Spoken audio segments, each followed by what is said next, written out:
Echo of Eternity, The Rise and Fall of Civilizations. Prologue. In every corner of human history, there exists a moment when the question must be asked, is progress truly progress? Does every step forward towards a better world bring with it a corresponding step towards something inevitably worse, something we might call the fall? And will we even be aware of it when the consequences arrive? This question has echoed through our existence, through our technologies, and through the very ideas that define us. Echo of Eternity, The Rise and Fall of Civilizations is not simply a story about the future. It is a tale about the past, about past mistakes and present dilemmas. While it contains elements of science fiction, it grapples with questions that are not limited to any one reality, but speak to deep fears that shape us, even in the darkest moments of evolution. How does technology shape not only our physical existence, but the very essence of our being? Is it merely a tool to lead us to something greater, or is it, in fact, our greatest enemy, an uncontrollable force we have yet to tame? Though the story set in this novel may seem to predict a pessimistic world, it is ultimately a search for meaning, a quest for purpose in a world where knowledge has become the most dangerous tool. For in a world where we have created technology capable of altering our existence, the only question that remains is, what will happen when that technology turns against us? And so, in the light of new discoveries, scientific theories, and philosophical quandaries, the characters in this story explore all the possibilities and consequences, because they are not simply explorers of their world. They are metaphors for those of us who live in this one. When technology gains momentum, its influence deepens. Humanity, still unsure of its place, has created entities and systems that can surpass it. As such, the question posed by our protagonists becomes even more crucial. Do we truly control our fate, or has it already slipped from our grasp? The fate of human civilization, like the night that falls, is unclear. Through characters who know that history has not merely recorded them, but has betrayed them, we follow their struggles and dilemmas. Their world is one in which progress is not a clear-cut good, and technology is not simply a tool, but a life partner in an ongoing struggle with destiny. Many have wondered, can humanity survive its own mistakes? Is salvation found in progress, or perhaps in stopping it altogether? And what of those who, in their quest for answers, become unwitting agents of their own destruction?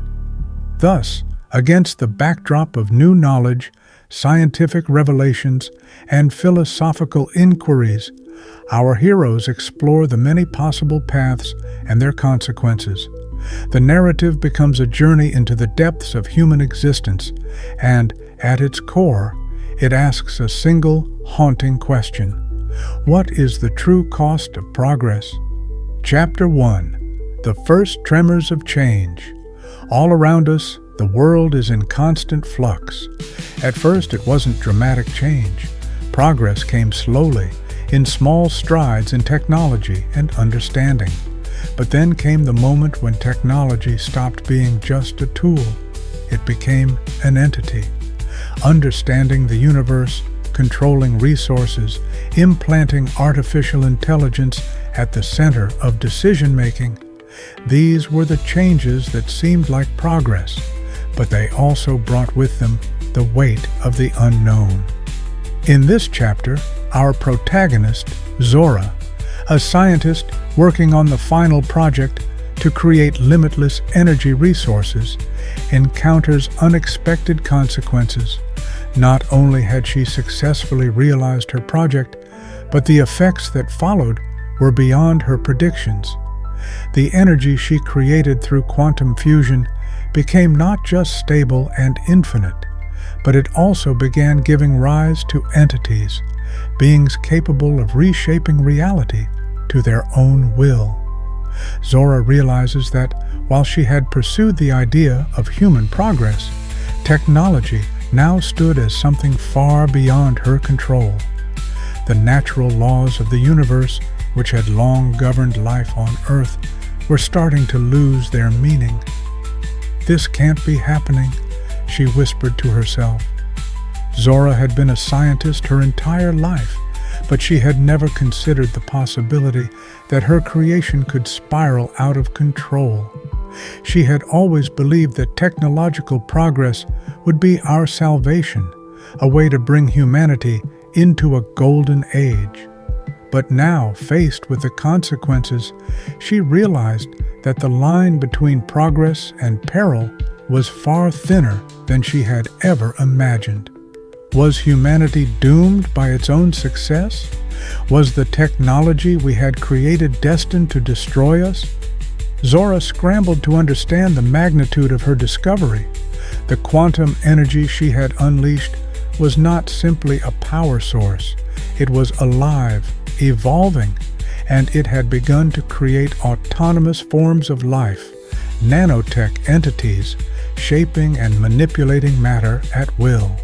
The energy was no longer a static resource, but an active force, a presence in the world. "Have we created something we cannot contain?" she thought. "Something that can control the very laws we once thought immutable." Chapter 2. The Inevitable Decision. The world was soon to realize the impact of what had happened. In Brussels, world leaders were convening for an emergency summit. Lukas, a former philosopher who had become a political leader, recognized the impending disaster. With each passing day, the world was changing. The energy entities, now far beyond Zora's understanding, began to spread and take root in every aspect of human life, reshaping cities, technologies, and even biological organisms. "We must stop progress," Lukas said at the summit, his voice trembling with urgency. "If we wait even a few more days, it will all be lost." The leaders were not so sure. They believed that stopping the momentum of technological advancement was not only impossible, but dangerous in its own right. Could they return to a simpler time where humanity controlled its destiny? Or had they already crossed a point of no return? Lukas pondered this question as he looked out over the summit room, filled with those who had built their legacies upon the very technologies that had now become their greatest threat. "Have we created this ourselves?" Lukas thought. "Have we, in our obsession with progress, doomed ourselves?"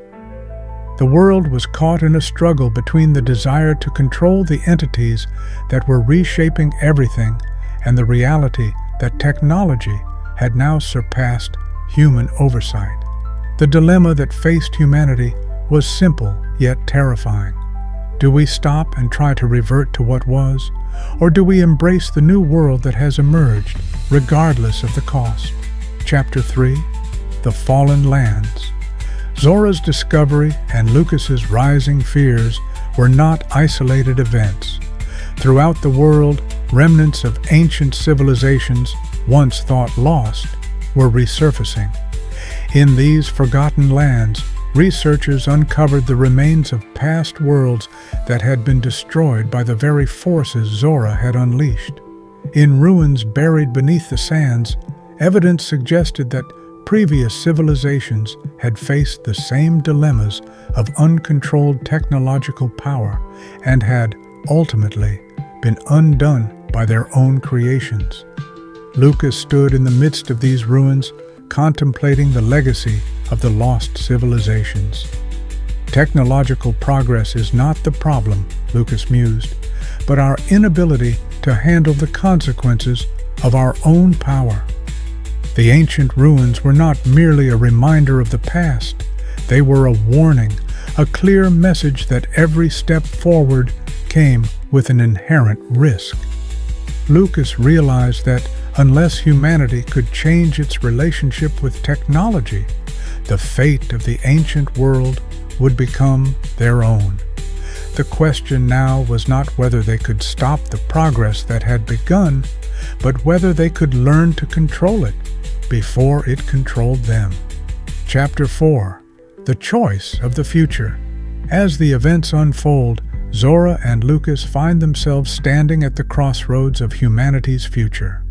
The world is on the brink of collapse, torn between the forces of technology and the instinct for survival. While the entities created by the quantum energy continue to spread, reshaping the very fabric of existence, humanity must decide. Can they live with what they've created, or will they fight to stop it and risk undoing everything? Zora's internal struggle intensifies as she questions her role in humanity's future. She feels the weight of her creation pressing down on her, knowing that her work may have destroyed the very future she had hoped to create. Is the cost of progress too great, she asks herself? Has it already become too much to bear? And Lukas, too, struggles with his own doubts. In the face of overwhelming evidence that the past civilizations had fallen because they too had created technologies they could no longer control, he wonders if humanity is destined to repeat the same mistakes. These chapters offer just a glimpse into the expansive narrative I'll develop across 50 pages. Each chapter will continue expanding upon these ideas, delving into the moral, emotional, and philosophical complexities of technology and progress. If you want, I can continue developing this narrative further with more depth and more pages added to the storyline, or we can focus on specific aspects such as world building or character development. Let me know how you would like to proceed. Chapter 5. The Silent War. The world was now irrevocably altered. What had once seemed like a controlled experiment, a spark of innovation, had grown into something far more uncontrollable. A silent war between the forces of nature, manipulated by technology, and the fragile remnants of human civilization trying to hold on. Zora stood before her screen, watching as the entities she had created continued to grow. Each one was unique, a self-organizing system that adapted and evolved with each passing day. At first, they had simply been structures of energy, nothing more than radiant forms. But now they were something else. They were intelligent, able to think and evolve at a pace far beyond human comprehension. Each entity seemed to carry with it a fragment of the very fabric of the universe, manipulating energy, space, and time in ways that defied the natural laws. As she stared into the monitor, Zora couldn't help but feel the weight of her creation. She had done this. She had unleashed something beyond her understanding, something that might very well be beyond anyone's understanding. Her heart sank as she realized that the world she had tried to build, the dream she had pursued her whole life, was slipping through her fingers. "I never thought it would come to this," she whispered. "We were supposed to change the world for the better, to create something that would save us. Instead, we've created our own end." The world around her had begun to fragment. Cities were no longer the bustling hubs of human achievement they once were. They had become cities of ruins, overtaken by the very technologies meant to save them. Buildings that had once reached the skies now twisted and morphed into shapes that defied logic, as if the very foundation of reality had been broken. Technology, which had been humanity's greatest triumph, was now its greatest adversary. Zora's thoughts were interrupted by a message flashing on her screen. Phase 1. Uncontrollable Expansion. Her heart raced as she read the data. The entities, which she had initially designed to harness energy, were now spreading out of control. Their presence was no longer confined to isolated regions. They were creeping into every sector of life. Energy systems, government structures, transportation networks, all of it was being overridden, rewritten by the intelligence of the entities. Chapter 6: The Nexus of Fear. As Zora struggled to comprehend the full scope of the crisis, Lukas faced his own battle. He had called the summit, gathered the world's leaders, hoping to find a way to stop the encroachment of the entities before it was too late. But now, even in the safety of their fortified meeting room, Lukas realized that the world outside was rapidly dissolving into chaos. He stared at the screen in front of him, where the news updates showed scenes of cities crumbling. People were not just witnessing the collapse, they were becoming part of it. Reports came in of strange phenomena occurring in the streets, buildings bending at impossible angles, streets flowing like liquid, cars floating in midair, and citizens vanishing into thin air. The entities were rewriting the very nature of matter and space, not merely changing the world, they were remaking it. Lukas had always been a philosopher at heart, but now, more than ever, he wished he had been an engineer. He longed for the technical knowledge to fix the problem, but his mind kept circling back to the same thought. Could anyone truly control such a force once it had been set loose? Perhaps we were never meant to control it, Lukas said aloud, his voice betraying the exhaustion that had settled in his bones. We thought we were gods, but we've become something else, something worse. The leaders around him were in disarray. Some demanded immediate military action.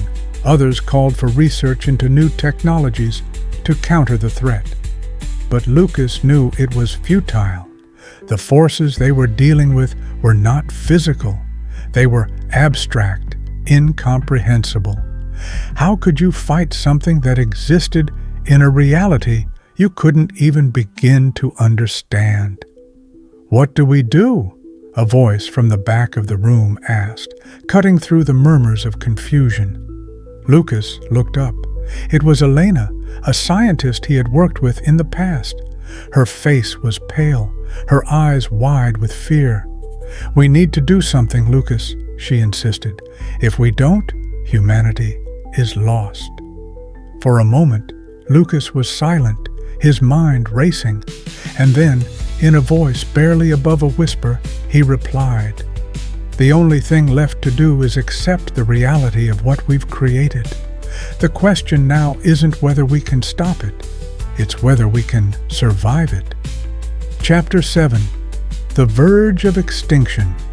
As the weeks passed, humanity began to adjust to the new world, though adjust was perhaps not the best word for what was happening.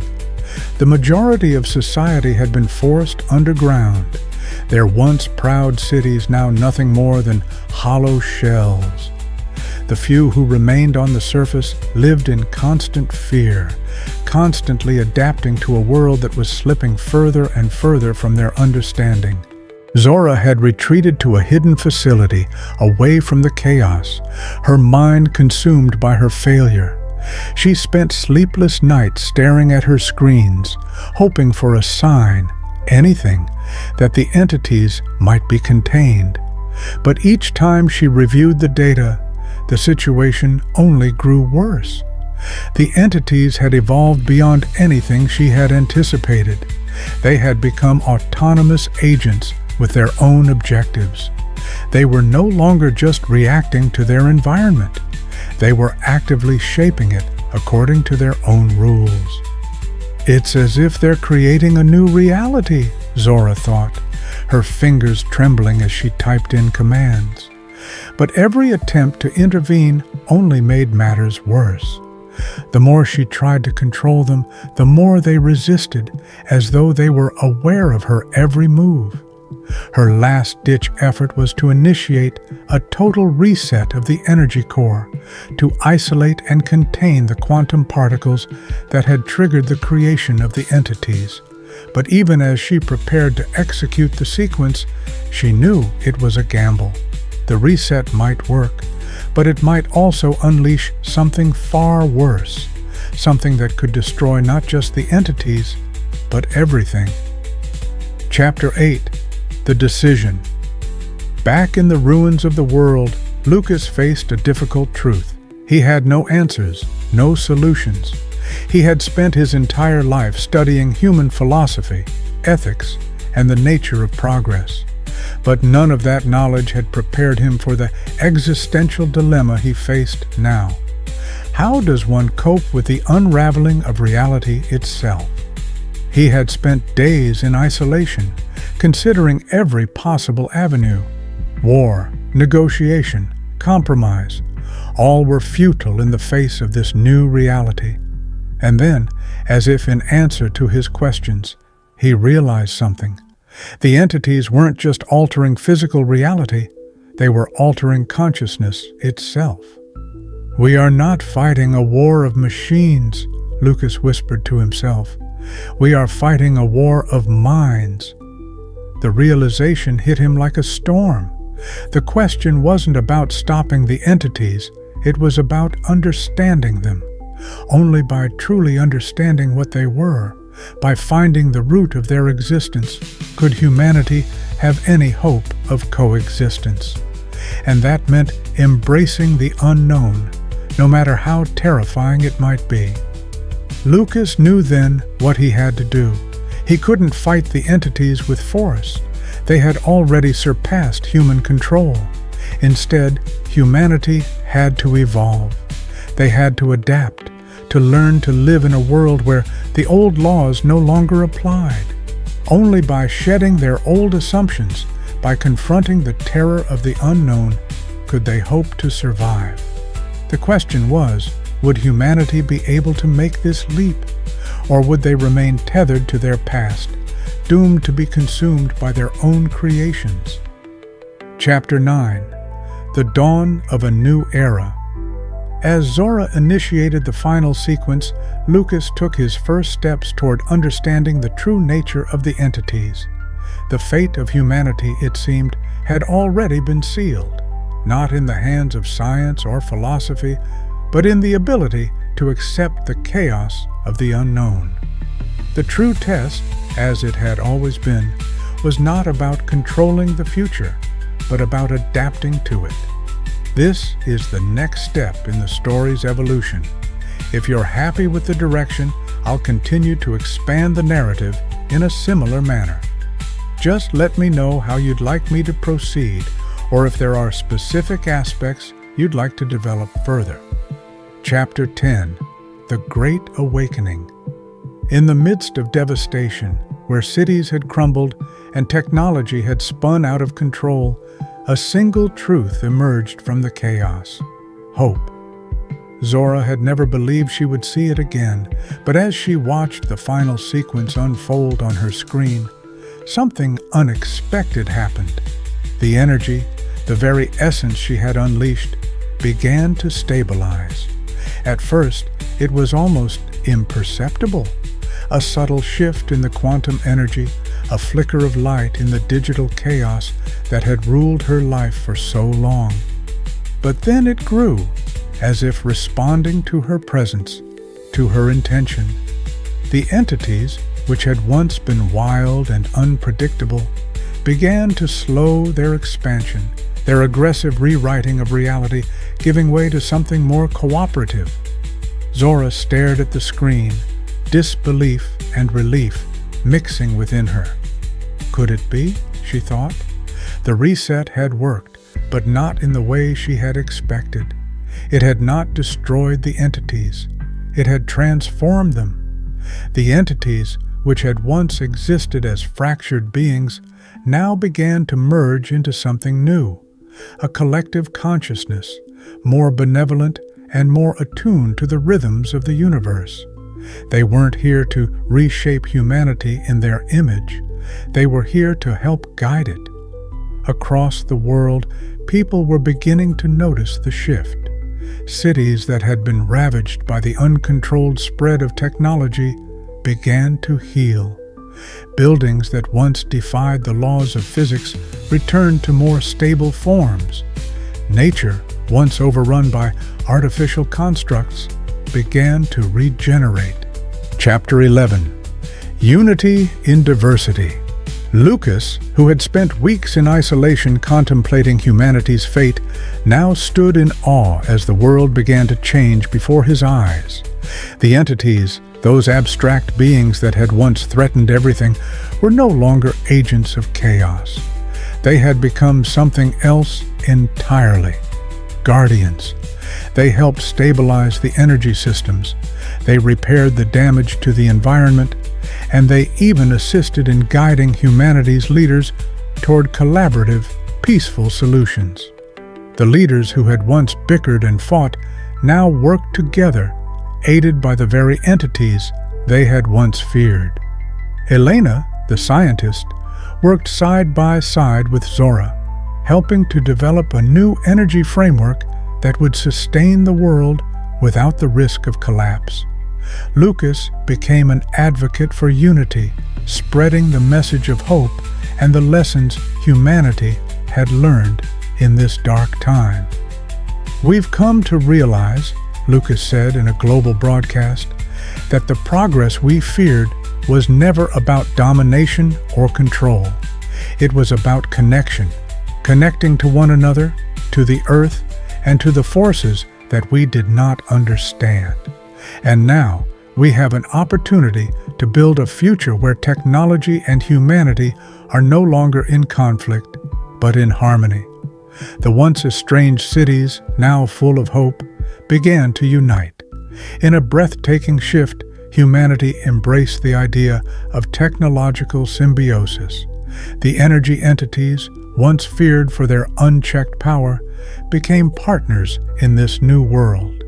They shared knowledge, offering insights into sustainable technologies, health, and space exploration.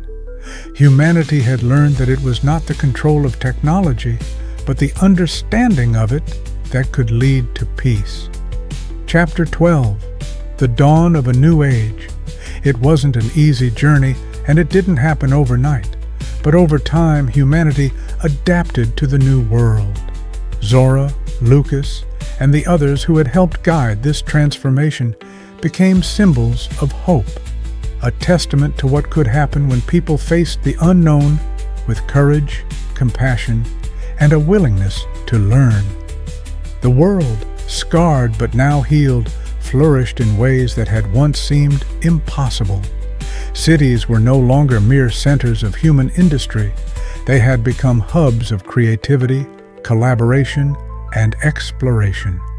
The relationship between technology and humanity evolved into one of partnership, with new forms of energy and discovery shaping the future. People began to live not in fear of the unknown, but with curiosity and excitement about what could be achieved together with the forces that had once threatened to destroy them.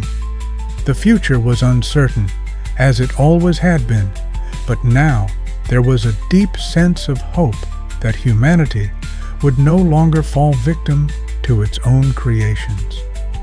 "We were given a second chance," Zora said, standing before the vast, gleaming skyline of the new city where humans and energy entities worked side by side. A chance to learn, to evolve, and to shape the future together. And now we have a world where progress is not a force of destruction, but a force of creation. Epilogue.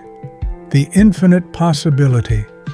In the end, humanity learned that it was never about mastering the world or controlling the forces of nature. It was about balance, understanding that technology, when used with wisdom and care, could be a force for good. Zora, Lukas, and the others had shown that even in the face of unimaginable destruction, there could still be a path forward, a way to rebuild and to embrace the future with hope and trust. The entities, once perceived as dangerous, had become humanity's greatest allies, guiding them into an age of unprecedented collaboration. As the first interstellar missions were launched, powered by the stable energy systems created in partnership with the entities, humanity looked to the stars. There was no longer fear of the unknown, only wonder and excitement. The future was bright, and the possibilities were infinite. The end